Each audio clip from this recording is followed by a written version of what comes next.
গরুর মাংসের কালো ভুনা রেসিপি। বানাতে সময় লাগে বাট খেতে কিন্তু ভীষণ মজা। আসসালামু আলাইকুম। আজকে আপনাদের সাথে গরুর মাংসের কালো ভুনা রেসিপি শেয়ার করব। এটা কম বেশি সবাই পারি। আমি যেভাবে ঘরোয়াভাবে এই রেসিপিটা করি খুব কম সময়ে ঘরের মশলা দিয়ে, সেটাই আপনাদের সাথে শেয়ার করব। এখানে আমি সব মশলা নিয়ে নিয়েছি আর এই প্যানে হচ্ছে পেঁয়াজ বেরেস্তা করেছি সেই তেল, সেটার মধ্যে এখন আমি মাংসটা ম্যারিনেট করে রেখে দেব। মাংসটা যত বেশি ম্যারিনেট করে রাখা যায়, যত সময় দেওয়া যায় তত খেতে মজা হয়। এখানে আমি হলুদ, মরিচ, ধনিয়া, লবণ, আদা রসুন বাটা, পেঁয়াজ বেরেস্তা, আবার কিছু পেঁয়াজ কুচানোও দিয়েছি। তারপরে হচ্ছে যে টমেটো সস, সয়া সস সব কিছু দিয়ে মাখিয়ে রাখবো। এটা যত বেশি রেস্টে রাখা যায় তত মাংসটা খেতে ভালো লাগে, মশলাটা ভিতরে ঢোকে। এখন হাত দিয়ে আমি খুব ভালোভাবে এটাকে মাখিয়ে নেব। এটা আমি খুব ভালোভাবে মাখিয়ে নিচ্ছিলাম। তারপরে হচ্ছে যে আমি এটা বেশ অনেক সময় রেখে দিয়েছিলাম, 1 ঘন্টার মতো। যদি 2-3 ঘন্টা রাখা যায় আরও বেশি ভালো হয়। তারপরে এখানে সামান্য একটু হাত ধোয়া পানি দিয়ে দিয়েছিলাম। এখন হচ্ছে যে আমি চুলায় বসিয়ে দিয়েছি। আমার বেশ অনেকক্ষণ হয়ে গেছে। এটা রান্না করতে তো অনেক সময় লাগে, আস্তে জাল দিয়ে অনেকক্ষণ সময় ধরে আস্তে আস্তে করে এটাকে রান্না করতে হয়। যত বেশি জাল পড়ে তত বেশি খেতে ভালো লাগে। এমনিতেও গরুর মাংস যত জাল দেওয়া হয় ততই ভালো লাগে। গরুর মাংস যত ধরনের রেসিপি আছে তার মধ্যে কালো ভুনা বেস্ট, এটা সবাই জানি। আর এটা বানাতে যেহেতু সময় লাগে, এর জন্য অনেকেই এটা বানাতে চায় না। তবে এভাবে যদি ঘরের মশলা দিয়ে করে নেওয়া হয় তাহলে কিন্তু খেতে খুব একটা মানে যে প্রপার না হলেও খেতে ভালোই লাগে, খারাপ লাগে না।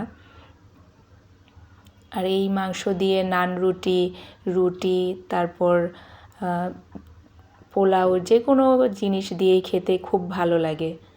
অনেক সময় হয়ে গিয়েছে, তারপরে আমি কিছু সামান্য পরিমাণের গরম পানিও দিয়েছিলাম। তারপরে আবার ঢাকনা দিয়ে ঢেকে দিয়েছি, মাঝে মাঝে নাড়া দিচ্ছিলাম। আর এদিকে প্রায় হয়ে আসছে। আমি পেঁয়াজ আর রসুনটা এখন কেটে রেখেছি, সেটা দিয়ে বাগার দেব। তার আগে হচ্ছে যে এখানে গরুর মাংস সুন্দর কালার আনার জন্য যে কালো ভুনার কালার, সেটা কিন্তু রাঁধুনির গুঁড়া ছাড়া হয় না।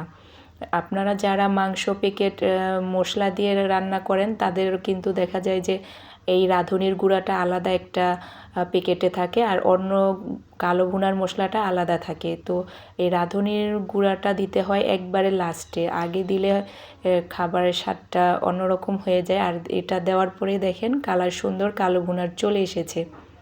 আর এর বাগারটা দিতে হবে সরিষার তেল দিয়ে। প্রপার স্বাদ পেতে হলে অবশ্যই সরিষার তেল দিয়ে কালো ভুনার বাগার দিতে হবে, মানে ফোড়ন যেটাকে বলে। তো আমি এটার মধ্যে 3টা শুকনো মরিচও দিয়েছিলাম। যারা ঝাল বেশি করেন, খেতে পছন্দ করেন, তারা আরও বেশি দিতে পারেন। তো আমি 3টাই দিয়েছি, যেহেতু আমার ছোট বেবি আছে।